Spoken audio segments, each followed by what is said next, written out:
وہ گاڑی میں بیٹھا ہوا اسے کہہ رہا تھا۔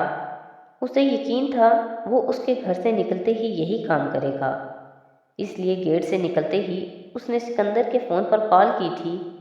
وہ کچھ دیر کے لیے سکندر کا فون انگیج کرنا چاہتا تھا۔ پاپا، ہم لوگ نکل رہے تھے تو سوچا آپ سے بات کر لوں، سالار نے سکندر سے کہا۔ اچھا کیا، ذرا ممی سے بات کرا دیں، اس نے سکندر کے کچھ کہنے سے پہلے ہی سکندر سے کہا۔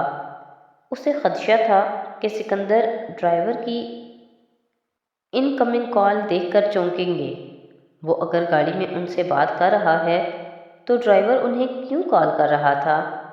البتہ طیبہ اس سے بات کرتے ہوئے کسی ان کمنگ کال کو چیک نہیں کرتی، اور اگر کرتی بھی تو ان کو شک نہیں ہوتا۔ اگلے 15 منٹ وہ طیبہ کے ساتھ باتیں کرتا رہا۔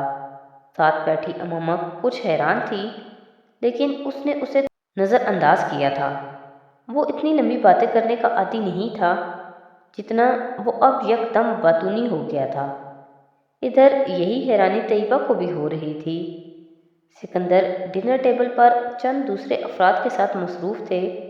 15 منٹ لمبی گفتگو کے بعد جب سالار کو یقین ہو گیا کہ ڈرائیور اب تک سکندر کو کئی کالز کرنے کے بعد تنگ آ کر کالز کرنا چھوڑ چکا ہوگا، یا کم از کم دوبارہ کرنے کی اگلی کوشش کچھ دیر بعد ہی کرے گا، تو اس نے خدا حافظ کہتے ہوئے فون آف کر دیا۔ طیبہ اور سکندر کی واپسی 12 بجے سے پہلے متوقع نہیں تھی، اور اب اگر ڈرائیور سے 5-10 منٹ بعد بھی ان کی بات ہوتی تو وہ بہت فاصلہ طے کر چکے ہوتے۔ بائی روڈ آنے کی کیا ضرورت تھی؟ اس کا فون بند ہوتے دیکھ کر امامہ نے اس سے پوچھا۔ یوں ہی دل چاہ رہا تھا، کچھ یادیں تازہ کرنا چاہتا ہوں، سالار نے سیل فون رکھتے ہوئے کہا۔ کیسی یادیں؟ وہ حیران ہوئی۔ تمہارے ساتھ پہلے سفر کی یادیں۔ وہ کچھ دیر اس سے نظریں نہیں ہٹا سکی۔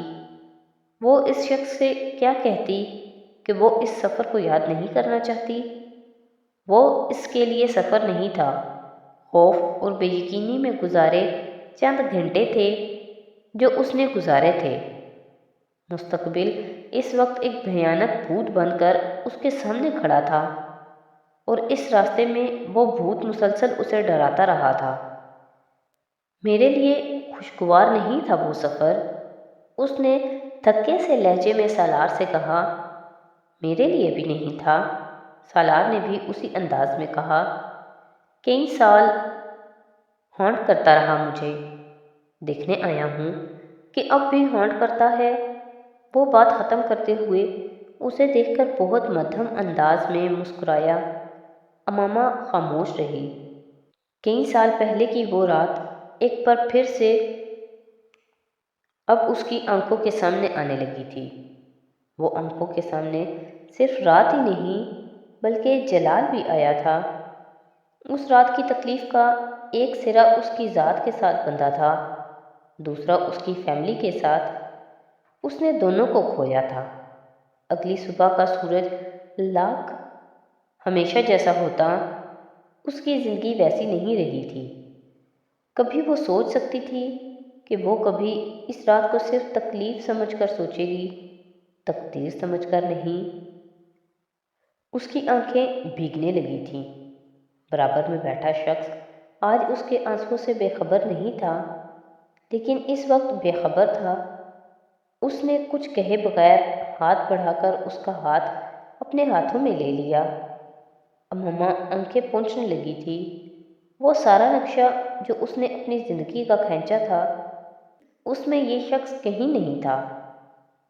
زندگی نے کس کو کس کے ساتھ جوڑا، کس تعلق کو کہاں سے توڑا تھا، پتہ ہی نہیں چلا۔ سفر خاموشی سے پورا ہو رہا تھا۔ اب بہت احتیاط سے گاڑی چلا رہا ہوں۔ امامہ کو کئی سال پہلے کی اس کی ریش ڈرائیونگ یاد آئی تھی۔ زندگی کی قدر ہو گئی ہے اب۔ اس نے سالار سے ہاتھ چھڑاتے ہوئے پوچھا۔ تمہاری وجہ سے احتیاط کر رہا ہوں۔ وہ بول نہیں سکی۔ خاموشی کا ایک اور وقفہ آیا۔ وہ شہر کی حدود سے باہر نکل آئے تھے اور سڑک پر دھند محسوس ہونے لگی تھی۔ یہاں دھند گہری نہیں تھی لیکن موجود تھی۔ کبھی دوبارہ سفر کیا اکیلے اس روڈ پر؟ امامہ نے کچھ دیر بعد پوچھا۔ موٹر وے سے جاتا ہوں اب، اگر گاڑی میں جانا ہو تو۔ بس ایک بار آیا تھا کچھ ماہ پہلے۔ وہ کہہ رہا تھا جب پاپا نے مجھے تمہارے ہاتھ کا لکھا ہوا نوٹ دیا۔ کیا رات تھی! وہ جیسے تکلیف سے کراہا اور پھر ہنس پڑا۔ امید تھی جس کو اس رات میں مجسم فنا ہوتے دیکھا۔ سمجھ میں آیا مجھے کہ تب اس رات تم کس حالت سے گزری ہوگی۔ اذیت سے بہت زیادہ، موت سے ذرا سی کم، لیکن تکلیف اس کو کوئی بھی نہیں کہہ سکتا۔ ونڈ اسکرین سے باہر دیکھتے ہوئے وہ جو کچھ اس تک پہنچانا چاہ رہا تھا پہنچ رہا تھا۔ اس کان سے وہ بھی گزری تھی، نم ہوتی آنکھوں کے ساتھ، گردن سیٹ کی پشت سے ٹکائے وہ اسے دیکھ رہی تھی۔ میں سارا راستہ بس یہی سوچتا رہا کہ میں اب کروں گا کیا؟ کیا کروں گا میں زندگی میں؟ سوچ رہا تھا۔ اللہ نے مجھے ضرورت سے زیادہ زندگی دے دی ہے۔ تمہارے ساتھ برا کیا تھا، برا تو ہونا ہی تھا میرے ساتھ۔ یاد ہے نا میں نے تمہارے ساتھ سفر میں کیسی باتیں کی تھیں؟ اس نے عجیب سے انداز میں ہنس کر ایک لمحہ کے لیے گردن موڑ کر اسے دیکھا۔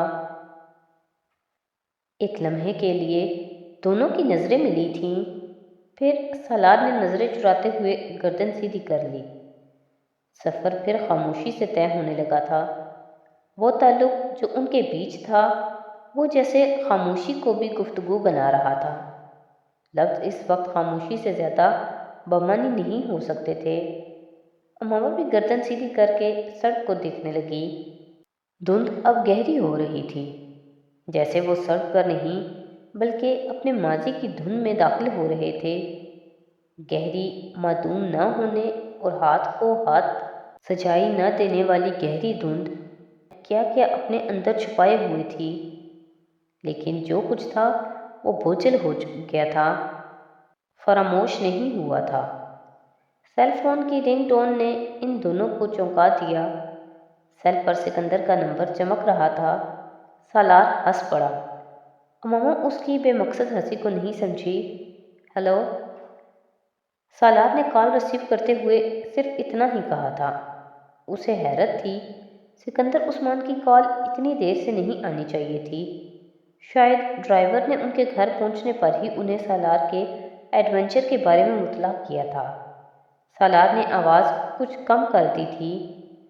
جو کچھ سکندر اسے فون پر کہہ رہے تھے وہ نہیں چاہتا تھا کہ وہ امامہ تک پہنچتا۔ جی جی، وہ اب تابعداری سے کہہ رہا تھا۔ سکندر اس پر بری طرح برس رہے تھے، اور کیوں نہ برستے، وہ انہیں بے وقوف بنانا جیسے سالار کے لیے بائیں ہاتھ کا کھیل تھا، اور یہ احساس سکندر کے غصے میں اضافہ کر رہا تھا۔ انہوں نے کچھ دیر پہلے طیبہ کے پرس میں پڑے اپنے سیل پر ڈرائیور کے مسڈ کالز دیکھی تھی، اور اس سے بات کر کے وہ خون کے گھونٹ پی کر رہ گئے تھے۔ بائی روڈ لاہور جانا اس وقت ان کے لیے اس کی حماقت کا اعلیٰ ترین مظاہرہ تھا، لیکن اس نے جتنے اطمینان سے ان کی آنکھوں میں دھول جھونکی تھی وہ ان کے لیے زیادہ اشتعال انگیز تھا۔ اب غصہ ختم کر دے پاپا، ہم دونوں بالکل محفوظ ہیں اور آرام سے سفر کر رہے ہیں، اس نے بالآخر سکندر سے کہا۔ تم ظفر کو دھمکیاں دے کر گئے تھے کہ وہ مجھے انفارم نہ کرے؟ دھمکی؟ میں نے ایک مؤدبانہ درخواست کی تھی اس سے کہ وہ آپ کو فی الحال انفارم نہ کریں۔ آپ ڈنر چھوڑ کر خواہ مخواہ پریشان ہوتے۔ وہ بڑی رسانیت سے ان سے کہہ رہا تھا۔ میری دعا ہے سالار کہ تمہاری اولاد بالکل تمہارے جیسی ہو اور تمہیں اتنا خوار کرے جتنا تم ہمیں کرتے ہو، پھر تمہیں ماں باپ کی پریشانی کا احساس ہوگا۔ وہ ہنس پڑا۔ پاپا اس طرح کی باتیں کریں گے تو میں اولاد ہی پیدا نہیں کروں گا۔ امامہ نے اس کے جملے پر چونک کر اسے دیکھا۔ پاپا دعا کر رہے ہیں کہ ہماری اولاد جلد پیدا ہو۔ تو آج کی ایپیسوڈ یہیں پہ ختم کرتے ہیں، نیکسٹ ایپیسوڈ کے ساتھ کل پھر حاضر ہوں گے۔ تو اگر آپ کو میری ویڈیوز اچھی لگ رہی ہیں تو پلیز میری ویڈیوز کو لائک کریں، میرے چینل کو سبسکرائب کریں اور اپنے فیملی اور فرینڈ کے ساتھ شیئر کریں۔ بہت شکریہ۔